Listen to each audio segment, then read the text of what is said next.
Hi guys, it's Don't Go here, and today I'm showing you how to shop for your home network, which basically means the wireless router. Now, if you want me to tell you just what to buy, I have a bunch of them here in front of me. But just for the record, these are not the only device you should get. They just happen to be around when I need. But they do represent the three categories of router that I'm going to tell you now. The bare minimum, the just right, and the cutting edge. Now, let's start with the bare minimum.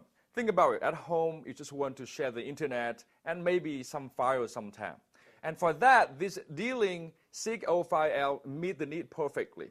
This is a single band router that offers very good range and very good data rate. It has 4 LAN ports on the back here for you to plug in wide devices. Now, it lacks many things. It doesn't have a gigabit Ethernet, no USB ports, and no dual band either. But it's perfect for a small apartment, for a dorm room, or a flower shop.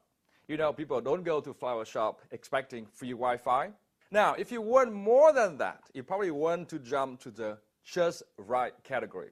I suspect that this is actually the most popular categories because that's where smart shoppers shop. That's because these devices offer you just what you need without going overboard, and it's not too expensive. Now, for that categories, this ASUS RTN56U is the best example. This is a true dual band N600 router. Now, true dual band because it can work on both the 2.4 GHz and 5 GHz frequency bands at the same time. N600 because on each band you can have up to 300 megabits per second or 600 megabits per second combined. Now, 300 megabits per second is not the fastest Wi-Fi can get, but that happens to be the standard that most Wi-Fi clients, such as laptop, iPad, tablet, iPhone, etc., support. And when it comes to networking, the speed is determined by the slowest party involved. In other words, when you pair a super fast Wi-Fi router with a not so super fast Wi-Fi client, you will have the not so super fast Wi-Fi speed. On top of that, this router also has a gigabit Ethernet offering very fast wide connection and 2 USB ports to host printers or external hard drives.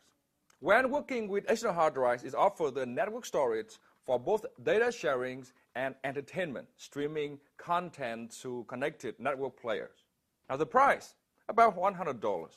Now, but if you have more than $100 to spend, and you do want to spend it, you can think about the cutting edge category. And for that, this Netgear R6300 is a very good example. Now, this router here has everything the ASUS has plus more.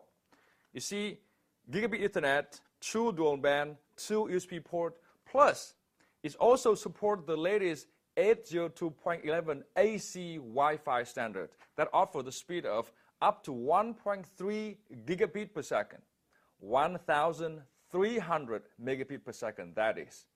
Of course, you can only have that kind of speed if you also use clients that support the 802.11 AC standard. And unfortunately, there are not many of them, if at all, on the market now. There will be a lot of them in the future, though. Now, the price for that, future-proof, about $200. Now, obviously, there are many other routers on the market that fit those 3 categories and stay somewhere in the middle. For example, this D-Link guide1379 is another great router in the just right category. Or this ASUS RT-AC66U is also another great cutting-edge router.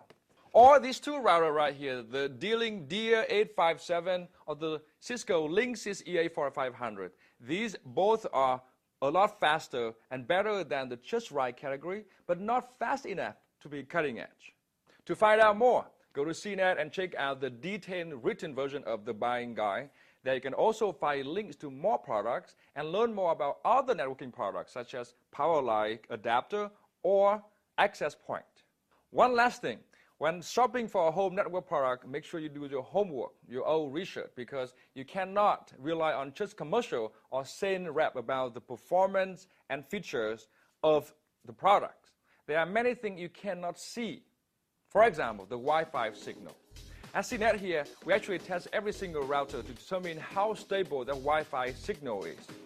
There's many things you cannot deduce from the look of the router.